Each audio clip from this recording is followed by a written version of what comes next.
अगर भाजपा को लगता है कि हम लोगों से फायदा नहीं मिल रहा है तो गठबंधन तोड़ दे।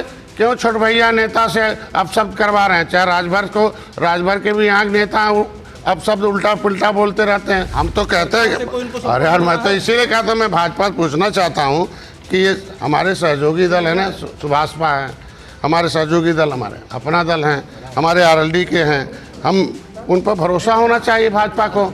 अगर उन पर भरोसा नहीं है तो उनको कुछ कड़े फैसले ले लें। मैंने जाटों का वोट दिलवाया आरएलडी ने, क्या उनके नेता जो है जाट उनकी पार्टी के खिलाफ बोलेंगे? हम कहते राजभर का नेता हैं, राजभर भैया आज के दिन में, तो अब नेता भर्ती करके एक जो है उनसे अब सब कराएंगे। और मैं भी अब निषादों का नेता और निषादों को वोट दिलवा रहा हूँ। उत्तर प्रदेश की राजनीति 2027 विधानसभा चुनाव से पहले ही गर्मा गई है। एनडीए के सहयोगी और उत्तर प्रदेश सरकार में मंत्री संजय निषाद ने भारतीय जनता पार्टी पर सीधा हमला बोला है। गोरखपुर में प्रेस कॉन्फ्रेंस करके उन्होंने कहा कि बीजेपी को लगता है कि हमसे फायदा नहीं है तो गठबंधन तोड़ दे। उनके इस बयान के बाद सियासी गलियारों में हलचल तेज हो गई है और चर्चाओं का दौर शुरू हो गया है कि आखिर एनडीए में सब कुछ ठीक है या नहीं। संजय निषाद ने बीजेपी को सलाह देते हुए कहा कि सहयोगी दलों के भरोसे के साथ चला जाए।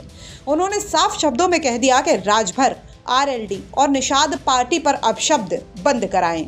उनका कहना है कि सहयोगियों का सम्मान करना बेहद जरूरी है। निषाद पार्टी अध्यक्ष ने अपने तीखे तेवर दिखाते हुए मछुआरा समाज की ताकत का भी जिक्र किया। उन्होंने कहा कि हमने मछुआरों की लड़ाई अकेले शुरू की थी और आज ये देशव्यापी आंदोलन बन चुका है। इसके साथ ही उन्होंने बीजेपी को चेतावनी दी कि इंपोर्टेड नेताओं से सतर्क रहना चाहिए। सपा बसपा से आए नेता नुकसान पहुंचा सकते हैं। सियासी जानकारों का मानना है कि संजय निषाद का ये हमलावर रुख 2027 के विधानसभा चुनाव से पहले दबाव की राजनीति का हिस्सा है। उनका मकसद अपनी पार्टी और अपने समाज के लिए एनडीए में मजबूत स्थिति बनाना हो सकता है। वहीं कुछ विश्लेषक मानते हैं कि संजय निषाद ने बीजेपी को पहले ही आगाह कर दिया है कि यदि सहयोगियों की उपेक्षा हुई तो इसका नुकसान चुनाव में उठाना पड़ सकता है। अब सवाल ये है कि संजय निषाद के बयान के बाद एनडीए की सियासी राह आसान होगी या बढ़ जाएगी मुश्किलें। आने वाले दिनों में उत्तर प्रदेश की राजनीति इसका जवाब देगी। हम तो कहते हैं, अरे यार मैं तो इसीलिए कहता हूँ, मैं भाजपा पूछना चाहता हूँ कि ये हमारे सहयोगी दल है ना, सुभाषपा है, हमारे सहयोगी दल, हमारे अपना दल हैं, हमारे आरएलडी के हैं, हम उन पर भरोसा होना चाहिए भाजपा को। अगर उन पर भरोसा नहीं है तो उनको कुछ कड़े फैसले ले लें। मैं कहता हूँ नहीं, हम कह रहे हैं कि समाज को सही दिशा में लेकर हम लोग जा रहे हैं और उसका लाभ भी भाजपा को मिल रहा है। ऐसा नहीं है 2018 में आप देखे होंगे सपा बसपा एक हो गई थी, कैसे ऐतिहासिक जीत दिया हम लोगों ने।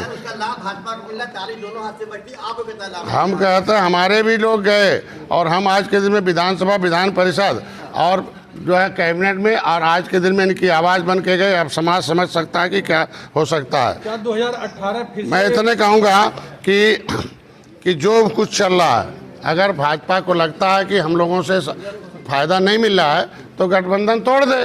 क्यों छोट भैया नेता से अब सब करवा रहे हैं? चाहे राजभर के भी यहाँ नेता अब शब्द उल्टा पुल्टा बोलते रहते हैं। अभी आरएलडी के एक नेता हैं बेचारे, वो हम लोग नहीं, वो मैंने जाटों का वोट दिलवाया आरएलडी ने, क्या उनके नेता जो है जाट उनकी पार्टी के खिलाफ बोलेंगे? हम कहते राजभर का नेता हैं, राजभर भैया आज के दिन में, तो अब नेता भर्ती करके एक जो है उनसे अब सब कराएंगे। और मैं भी अब निषादों का नेता और निषादों को वोट दिलवा रहा हूँ। तो क्या ये छोट भैया नेता को भर्ती करके ये कौन करा रहा है? अरे यार हम कह रहे हैं आज के दिन में, अगर जिसको सरकारी नहीं, मैं कहता हूँ जिसको सरकारी सुविधा मिली हुई गनर है और कहते भाई हम टिकट देने के लिए भाजपा ने, अब गोरखपुर से हम तो जानते थे कि माननीय गृह मंत्री टिकट देते, भारतीय जनता पार्टी टिकट देती है, या फिर माननीय मुख्यमंत्री जिसमें इन्वॉल्व होते हैं, भारतीय जनता पार्टी का एक पैनल है। लेकिन अभी अखबार से कल पता चला कि नेता लोग भी टिकट बांट रहे हैं। ये तो बहुत अच्छी बात है, कम से कम टिकट तो हम सारे सहयोगी दलों का आपने नाम लिया, तो कौन ऐसा कोई पावरफुल आदमी है जो इन सब छोट भैया नेताओं को आगे बढ़ा रहा है? देखिए, मैं इतना कहूँगा कि कोई भी पार्टी और कोई भी नेता घमंड में न रहे। समाज है, सब देख रहा है। आज के दिन में हम लोग सहयोगी दल हैं।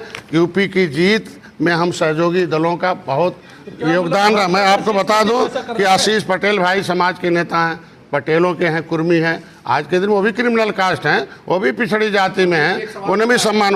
देखिए राजभर भैया भर को है, निषाद पार्टी निषाद समाज का है, और ये सब भाजपा से जुड़े हुए लोग हैं। हम लोग हमारे समाज के लोग जुड़े हुए हैं। आज के दिन में आप देखें 2018 की जीत सभी को याद रखनी चाहिए कि 2022 में राजभर और राष्ट्रीय लोक दल किसके साथ थी? समाजवादी पार्टी के साथ थी ना, 45 से 125 पहुंचा दी थी। और मैं भारतीय जनता पार्टी के साथ था, सपा बसपा एक हो गई थी, एक ऐतिहासिक जो योगी 2 की सरकार बन गई। तो आज के दिन में हम लोग ये निषाद समाज को गुमराह करने का काम नहीं करें। आज के 2024 की जो हार हुई है इन्हीं नेताओं की वजह से हुई है, उल्टा पुल्टा समाज को गुमराह करने का। लखनऊ से कुमार अभिषेक और गोरखपुर से गजेंद्र त्रिपाठी की रिपोर्ट, यूपी तक।